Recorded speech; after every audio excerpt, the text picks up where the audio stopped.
2 Samuel அதிகாரம் 19. இதோ, ராஜா அப்சலோமுக்காக அழுது புலம்புகிறார் என்று யோவாபுக்கு அறிவிக்கப்பட்டது. ராஜா தம்முடைய குமாரனுக்காக மனம் நொந்திருக்கிறார் என்று அன்றைய தினம் ஜனங்கள் கேள்விப்பட்டார்கள். அது நிமித்தம் அன்றைய தினம் அந்த ஜெயம் ஜனத்திற்கெல்லாம் துக்கமாய் மாறிற்று. யுத்தத்தில் முறிந்தோடுகிறதினால் வெட்கப்பட்டு திருட்டளவாய் வருகிறவர்கள் போல ஜனங்கள் அன்றைய தினம் திருட்டளவாய் பட்டணத்திற்குள் வந்தார்கள். ராஜா தன் முகத்தை மூடிக்கொண்டு மகா சத்தமாய், என் மகனாகிய அப்சலோமே, அப்சலோமாகிய என் மகனே, என் மகனே என்று அலறிக் கொண்டிருந்தான். அப்பொழுது யோவாப் வீட்டிற்குள்ளே ராஜாவினிடத்தில் போய், இன்று உம்முடைய ஜீவனையும் உம்முடைய குமாரர் குமாரத்திகளின் ஜீவனையும் உம்முடைய மனைவிகளின் ஜீவனையும் உம்முடைய மறுமனையாட்டிகளின் ஜீவனையும் தப்புவித்த உம்முடைய ஊழியக்காரர் எல்லாரின் முகத்தையும் வெட்கப்படுத்தினீர்.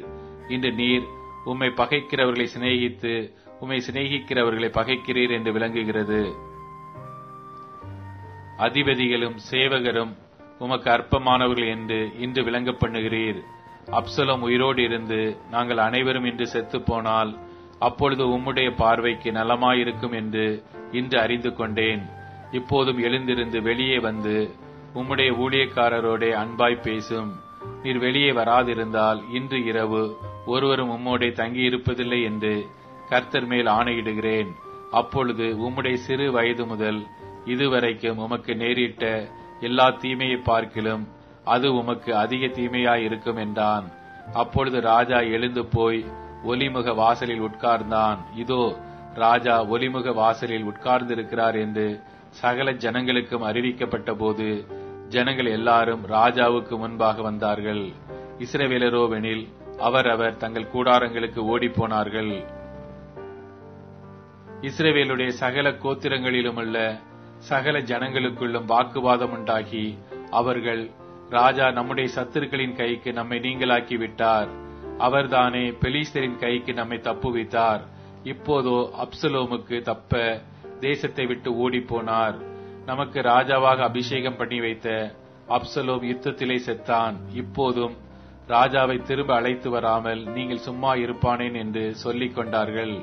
இப்படி இஸ்ரவேலர் எல்லாரும் பேசிக் கொண்டிருக்கிறது ராஜா இருக்கிற வீட்டிலே அவருக்கு கேள்வியானபடியினால் தாவீது ராஜா சாதோக் அபியத்தார் என்னும் ஆசாரியர்களிடத்துக்கு ஆள் அனுப்பி, நீங்கள் மூப்பரோட பேசி ராஜாவை தம்முடைய வீட்டுக்கு திரும்ப அழைத்து வர நீங்கள் மற்றவர்களுக்கு பிந்தி போவானேன். நீங்கள் என் சகோதரர், நீங்கள் என் எலும்பும் என் மாம்சமுமானவர்கள். ராஜாவை திரும்ப அழைத்து வர நீங்கள் பிந்தினவர்களாய் இருப்பானேன் என்று சொல்லுங்கள். நீங்கள் அமாசாவையும் நோக்கி, நீ என் எலும்பும் என் மாம்சமும் அல்லவோ? நீ யோவாபுக்கு பதிலாக என்னாலும் எனக்கு முன்பாக படைத்தலைவனாய் இராவிட்டால் தேவன் அதற்கு சரியாகவும் அதற்கு அதிகமாகவும் எனக்கு செய்ய கடவர் என்று சொல்லச் சொன்னான். இப்படியே யூதாவின் சகல மனுஷருடைய இருதயத்தையும் ஒரு மனுஷனுடைய இருதயத்தை போல் இணங்க பண்ணினதினால் அவர்கள் ராஜாவுக்கு, நீர் உம்முடைய எல்லா ஊழியக்காரரோடும் திரும்பி வாரும் என்று சொல்லி அனுப்பினார்கள். ராஜா திரும்ப வருகிறதற்கு யோர்தான் மட்டும் வந்தபோது யூதா கோத்திரத்தார் ராஜாவுக்கு எதிர்கொண்டு போய் ராஜாவை யோர்தானை கடக்க பண்ண கில்கால் மட்டும் வந்தார்கள். பகுரீம் ஊரானான பென்யமீனனாகிய கேராவின் மகன் சீமேயையும் தீவிரித்து யூதா மனுஷரோடும் கூட தாவீது ராஜாவுக்கு எதிர்கொண்டு போனான். அவனோடே பென்யமீன் மனுஷர் 1000 பேரும் சவுலின் வீட்டு வேலைக்காரனாகிய சீபாவும் ஆண்டவனுடைய 15 குமாரரும் அவனுடைய 20 வேலைக்காரரும் இருந்தார்கள். அவர்கள் ராஜாவுக்கு முன்பாக யோர்தானை வேகமாய் கடந்து போனார்கள். அவர்கள் ராஜாவின் வீட்டாரை இக்கரைப்படுத்தவும் அவன் விரும்பும் காரியத்துக்கு உதவவும் ஒரு படகு இக்கரையிலே வந்தது. அப்பொழுது கேராவின் குமாரனாகிய சீமேயி யோர்தானை கடக்கப் போகிற ராஜாவுக்கு முன்பாக தாழ விழுந்து ராஜாவை நோக்கி, என் ஆண்டவன் என் அக்கிரமத்தை என் மேல் சுமத்தாமலும் ராஜாவாகிய என் ஆண்டவன் எருசலேமிலிருந்து புறப்பட்டு வருகிற நாளிலே உமது அடியான் செய்த துரோகத்தை ராஜா நினைக்காமலும் தமது மனதில் வைக்காமலும் இருப்பாராக.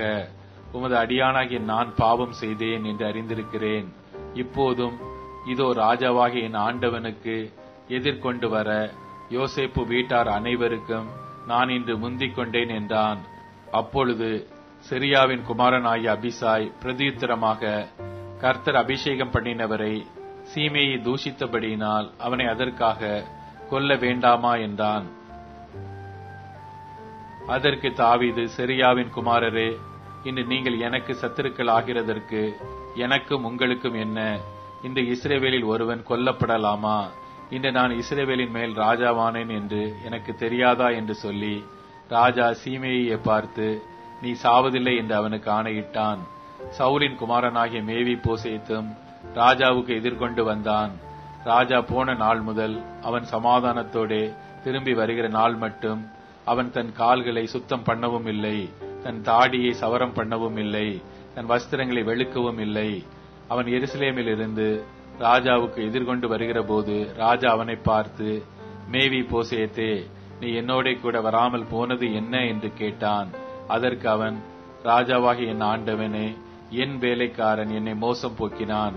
உமது அடியானாகிய நான் முடவன் ஆனபடியினால் ஒரு கழுதையின் மேல் சேன வைத்து அதன் மேல் ஏறி ராஜாவோட கூட போகிறேன் என்று அடியேன் சொன்னேன்.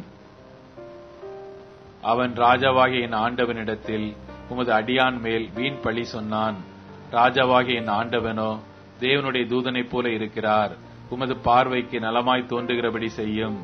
ராஜாவாகிய என் ஆண்டவனுக்கு முன்பாக என் தகப்பன் வீட்டார் எல்லாருக்கும் சாவுக்கு ஏதுவாய் இருந்தார்களே ஒழிய மற்றபடி அல்ல. ஆனாலும் உமது பந்தியிலே சாப்பிடுகிறவர்களோட உமது அடியேனை வைத்தீர். இன்னும் நான் ராஜாவிடத்தில் முறையிட இனி எனக்கு என்ன நியாயம் இருக்கிறது என்றான். அப்பொழுது ராஜா அவனை பார்த்து, உன் காரியத்தை குறித்து அதிகமாய் பேசுவானேன். நீயும் சீபாவும் நிலத்தை பங்கிட்டுக் கொள்ளுங்கள் என்று நான் சொல்லுகிறேன் என்றான். அதற்கு மேவி போசேத் ராஜாவை நோக்கி, ராஜாவாகிய என் ஆண்டவன் சமாதானத்தோடே தம்முடைய வீட்டிற்கு வந்திருக்கும் போது அவனே எல்லாவற்றையும் எடுத்துக் கொள்ளட்டும் என்றான். கீலேயாத்தியனாகிய பர்சில்லாவும் ரோகிலிமிலிருந்து வந்து யோர்தான் மட்டும் ராஜாவை வழிவிட்டனுப்ப அவனோட கூட யோர்தானின் துறை மட்டும் கடந்து வந்தான். பர்சிலா 80 வயது சென்ற கிழவனாயிருந்தான். ராஜா மக்னாயீமிலே தங்கியிருக்கு மட்டும் அவனை பராமரித்து வந்தான். அவன் மகா பெரிய மனுஷனாயிருந்தான். ராஜா பர்சில்லாவை நோக்கி, நீ என்னோட கூட கடந்து வா, எருசலேமிலே உன்னை என்னிடத்தில் வைத்து பராமரிப்பேன் என்றான். பர்சில்லா ராஜாவை பார்த்து, நான் ராஜாவோட கூட எருசலேமுக்கு வர நான் இன்னும் உயிரோடு இருக்கும் ஆயுசின் நாட்கள் எம்மாத்திரம். இப்பொழுது நான் 80 வயதுள்ளவன். இனி நலமானது இன்னதென்றும் தீதானது இன்னதென்றும் எனக்கு தெரியுமோ? புசிக்கிறதும் குடிக்கிறதும் உமது அடியேனுக்கு ருசிகரமாயிருக்குமோ? சங்கீதக்காரர் சங்கீதக்காரிகளுடைய சத்தத்தை இனி கேட்க கூடுமோ? உமது அடியேனாகிய நான் இனி ராஜாவாகிய என் ஆண்டவனுக்கு பாரமாயிருக்க வேண்டியது என்ன? அடியேன் கொஞ்ச தூரம் யோர்தான் மட்டும் ராஜாவோட கூட வருவேன். அதற்கு ராஜா இவ்வளவு பெரிய உபகாரத்தை எனக்கு செய்ய வேண்டியது என்ன? நான் என் ஊரிலே மரித்து என் தாய் தகப்பன்மார் கல்லறையிலே அடக்கம் பண்ணும்படிக்கு உமது அடியான் திரும்பி போகட்டும். ஆனாலும் இதோ உமது அடியானாகிய கிம்காம் ராஜாவாகிய என் ஆண்டவனோட கூட வருவான். உம்முடைய பார்வைக்கு நலமானபடி அவனுக்கு செய்யும் என்றான். அப்பொழுது ராஜா, கிம்காம் என்னோட கூட வரட்டும். உன் பார்வைக்கு நலமானபடியே நான் அவனுக்கு நடப்பித்து நீ என்னிடத்தில் வேண்டிக் கொள்வதையெல்லாம் நான் உனக்கு செய்வேன் என்றான். ஜனங்கள் எல்லாரும் யோர்தானை கடந்தபோது ராஜா பர்சில்லாவை முத்தமிட்டு அவனை ஆசீர்வதித்து தானும் கடந்து போனான். அவனோ தன்னிடத்திற்கு திரும்பி போய்விட்டான். ராஜா கடந்து கில்கால் மட்டும் போனான். கிம்காம் அவனோட கூட கடந்து வந்தான்.